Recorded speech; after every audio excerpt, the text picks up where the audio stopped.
রুমের দরজা বন্ধ করে নিজেকে প্রশ্ন করলাম, কিভাবে জীবন যাপন করতে হবে। রুমের প্রতিটি জিনিস আমাকে উত্তর দিল। রুমের ছাদ বলল, চিন্তা ভাবনা সবসময় উঁচু রাখো।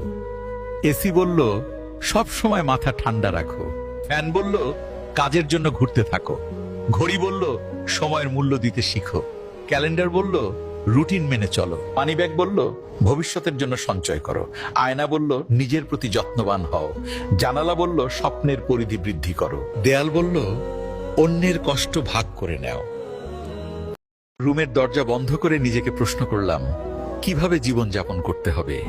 রুমের প্রতিটি জিনিস আমাকে উত্তর দিল। রুমের ছাদ বলল, চিন্তা ভাবনা সবসময় উঁচু রাখো। এসি বলল, সব সময় মাথা ঠান্ডা রাখো। ফ্যান বলল, কাজের জন্য ঘুরতে থাকো। ঘড়ি বলল, সময়ের মূল্য দিতে শিখো। ক্যালেন্ডার বলল, রুটিন মেনে চলো। মানিব্যাগ বলল, ভবিষ্যতের জন্য সঞ্চয় করো। আয়না বলল, নিজের প্রতি যত্নবান হও। জানালা বলল, স্বপ্নের পরিধি বৃদ্ধি করো। দেয়াল বলল, অন্যের কষ্ট ভাগ করে নাও।